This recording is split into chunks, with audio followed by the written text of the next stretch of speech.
Evangelho segundo narrativa de Mateus, seu capítulo 17, verso 14 diz: E quando chegaram à multidão, aproximou-se-lhe um homem, pondo-se de joelho diante dele e dizendo: Senhor, tem misericórdia de meu filho que é lunático e sofre muito, pois muitas vezes cai no fogo e muitas vezes na água. E trouxe-o aos teus discípulos e não puderam curá-lo. E Jesus respondendo disse: Ó geração incrédula e perversa, até quando estarei eu convosco? E até quando vos sofrerei? Trazei-mo aqui. E repreendeu Jesus o demônio que saiu dele, e desde aquela hora o menino sarou. Ontem tivemos a comemoração dos dias dos pais e aqui vemos a aflição de um pai. Vemos neste capítulo 17 o grande contraste entre o momento em que o Senhor Jesus levou consigo Pedro, Tiago e João até um monte da Transfiguração. Alguns dizem que é o Monte Tabor. E ali apareceram Moisés e Elias falando com o Senhor Jesus Cristo. E essa teofania foi algo que deixou estarrecido os três discípulos diante da glória dessa aparição sobrenatural.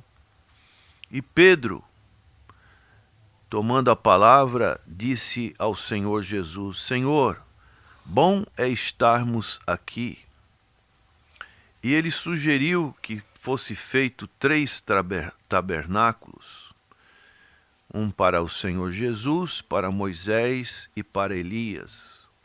O contentamento foi grande. E enquanto eles estavam ali a falar, uma nuvem luminosa os cobriu, e saiu uma voz que dizia: Este é o meu filho, é meu amado filho em quem me comprazo, escutai-o. Então vemos uma manifestação da parte de Deus, o Deus Pai, falando a respeito do seu Filho, o Deus Filho. E neste lugar do monte, um lugar da presença do Senhor, um lugar de intimidade com o Senhor. E ali ficaram uma noite, um dia, e descendo encontraram uma situação totalmente diferente da montanha, encontraram uma situação no vale, onde os grandes problemas, especialmente espirituais, estavam acontecendo. Isso nos fala do momento em que nós podemos estar na casa do Senhor, na igreja, em comunhão com Deus, em comunhão com os nossos irmãos. É um lugar onde cultuamos a Deus, um lugar que deve merecer da nossa parte grande alegria de poder se dirigir à casa do Senhor. O salmista dizia: alegrei-me quando me disseram, vamos à casa do Senhor. Como você, prezado ouvinte, tem lidado com essa postura de adoração e louvor na casa de Deus? A casa de Deus tem sido um lugar aprazível, um lugar em que você vence barreiras, vence o tempo, vence muitas das vezes outros compromissos para você estar na presença de Deus? Você consegue fazer a diferença entre estar na presença de Deus e estar neste mundo? Aqui encontramos esse grande contraste. O monte, o lugar onde Deus manifesta o seu poder, a sua glória, onde Deus fala conosco, assim como também falou com Moisés, com Arão, com Nadab e Abiú. Nós encontramos isso no Antigo Testamento. E agora, aqui estamos nessa narrativa diante de uma situação no vale, numa situação que podemos comparar com este mundo, uma situação de desespero, de aflições. E quando andamos neste mundo, nós também temos esse tipo de situação a enfrentar. Por isso, a importância que devemos dar à casa do Senhor, um lugar de refrigério, um lugar onde podemos passar momentos agradáveis, mas não podemos ficar simplesmente, por enquanto, no monte. Nós temos que descer para o vale. E o vale é um lugar de aflição, como nós lemos aqui nesse caso de Mateus. E quando chegaram da montanha, a multidão, então existia uma grande multidão. Marcos fala no capítulo 9 que existia também muitos escribas que disputavam com os discípulos. E o Senhor aproximou-se-lhe um homem. Então vejamos que o Senhor naquele momento não proferiu nenhum sermão, mas o Senhor teve um diálogo. Isso nos mostra que no meio de uma multidão, você não é simplesmente mais um, como o mundo quer nos rotular através do nosso CPF, a nossa identidade eleitoral, mas o Senhor nos trata individualmente. E assim o Senhor mantém um diálogo com este homem. A multidão, de uma certa forma, é deixada de lado, e um homem pondo-se de joelho. Uma situação em que os antigos sempre se prostravam e tocavam o joelho da pessoa da qual se requeria bondade. Era um costume daquela época. O homem, pondo-se de joelho, clamou ao Senhor: Senhor, tem misericórdia de meu filho. Talvez hoje vocês também, pai, mãe, você tem clamado por misericórdia pelo seu filho, pela sua filha. E este homem, ele vai dizer que é lunático. Essa palavra no grego significa seleniazomai. Significa perturbado. Ele sofria de uma espécie de epilepsia, que era causada pela lua, porque os ataques eram piores na mudança das fases e na lua cheia. E, na verdade, ela era causada por um demônio que atacava nesses períodos para fazer com que os outros pensassem que a lua era a causa. Então, este jovem, este homem, esse filho, sofria desse espírito que o acometia, um espírito demoníaco. Então, vemos aqui que este homem, e aqui entra a parte mais importante com relação ao que o escritor fala. Ele não fala que este jovem ele era introvertido, não faz nenhuma indagação se ele tinha algum ofício, mas o escritor nos fala que este jovem ele tinha um problema espiritual. E muitas das vezes nas nossas escalas de valores, nós colocamos em primeiro lugar para os nossos filhos a questão material, profissional, cível. Queremos que os nossos filhos, e isso não deixa de ser um objetivo, seja um grande profissional liberal, um grande empresário, alguém que tenha sucesso na vida material. Mas muitas das vezes não priorizamos a condição espiritual. Do que vale uma pessoa ter grande sucesso em termos materiais, mas a sua vida espiritual está problemática, está longe de Deus, está presa pelas artimanhas do inimigo, pelo império das trevas, está na garra de Satanás?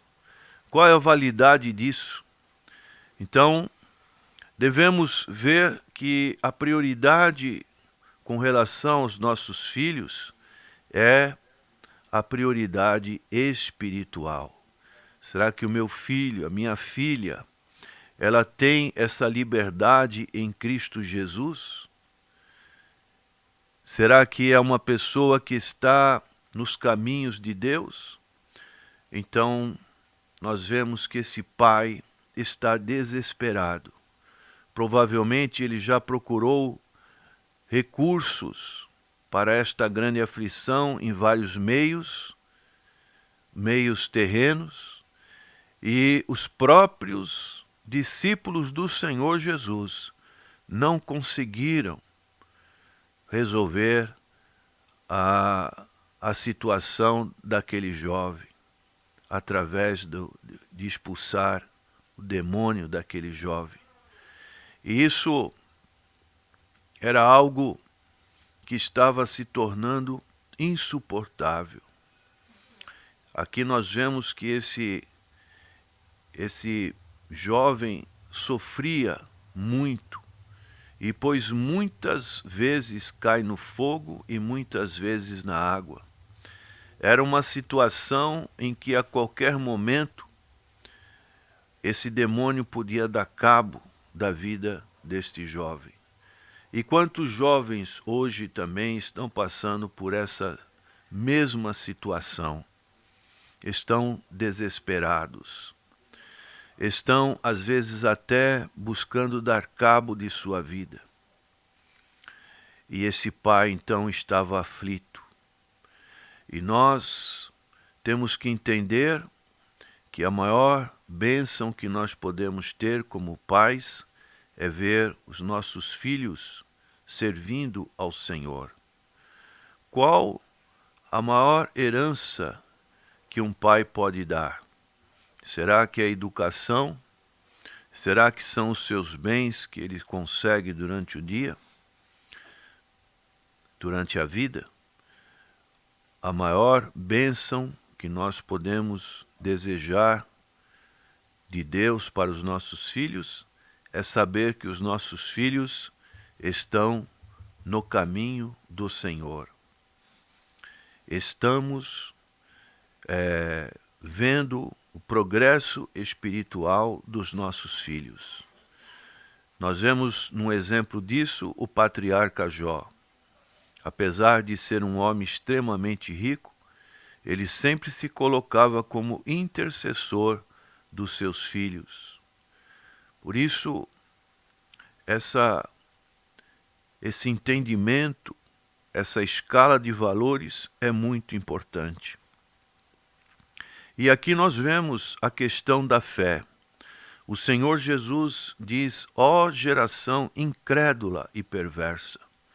Será que esse comentário que o Senhor Jesus fica apenas para o século I da era cristã? Ou será que vivemos também numa geração incrédula e perversa? E o Senhor Jesus Cristo repreendeu o demônio. Naquela mesma hora, o menino sarou. E o Senhor disse para os seus discípulos que, diante da pergunta que eles fizeram, por que não pudemos nós expulsá-lo? E o Senhor responde: por causa da vossa pequena fé. Então, a fé é a chave do sucesso na guerra espiritual do crente. Nós vivemos numa batalha espiritual. Tudo que nós fazemos envolve uma confrontação com o reino da luz, com o reino das trevas. E nós temos que ter esta fé. Esta fé tem que crescer. Esta fé tem que ser adubada, acrescentada. E quando não temos fé, a incredulidade é o caminho garantido da derrota. A fé é a raiz da qual depende as virtudes que podemos receber da parte de Deus. O povo de Israel teve fé quando viu o mar aberto e o povo passando, livrando-se do exército de Faraó. Mas o povo de Israel teve fé claudicante quando adentraram nas proximidades da terra prometida.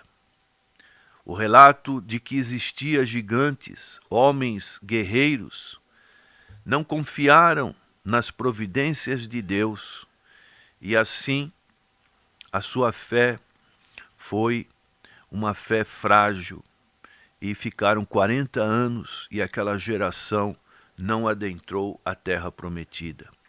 Assim também é a nossa fé quando nós estamos claudicante e não estamos colocando azeite na nossa fé. Não estamos amealhando as características de uma fé resistente. Então o Senhor Jesus disse para os seus discípulos, e isso serve de advertência para os nossos dias, mas esta casta de demônios não se expulsa senão pela oração e pelo jejum. O reino de Satanás não pode ser derrotado sem muita luta e diligência. É isso que aprendemos nesse texto. É uma luta constante, é uma diligência, uma sobriedade em que precisamos sempre estarmos atentos às artimanhas do inimigo. O inimigo faz de tudo para tentar nos derrotar, derrotar a nossa família, derrotar o trabalho que fazemos na casa do Senhor. As batalhas espirituais não são vencidas sem luta árdua. A arca do Senhor, sob hipótese alguma, pode ser manuseada com irreverência. Nós precisamos, então, estarmos preparados. O trabalho do Senhor não pode ser feito de maneira desleixada. O livro de Eclesiastes, no seu capítulo 9, verso 10, diz o seguinte: tudo quanto te vier a mão para fazer, faze-o conforme as tuas forças, porque na sepultura para onde tu vais, não há obra, nem indústria, nem ciência, nem sabedoria alguma. Então, tudo que nós temos para fazer, temos que fazer com o máximo das nossas forças. E podemos ver que constitui erro fatal quando subestimamos os nossos adversários espirituais. É isso que esse texto nos diz. Mas quando temos o real entendimento de que o inimigo, ele também tem as suas armas e são armas perigosas, nós devemos nos refugiar em Cristo Jesus e, como disse Paulo, tudo posso naquele que me fortalece. Maior é o que está conosco do que o que está no mundo. e assim nós combatermos esses inimigos que vêm contra as hostes espirituais da Igreja do Senhor e também de cada um dos membros da Igreja, para que o poder de Deus suplante,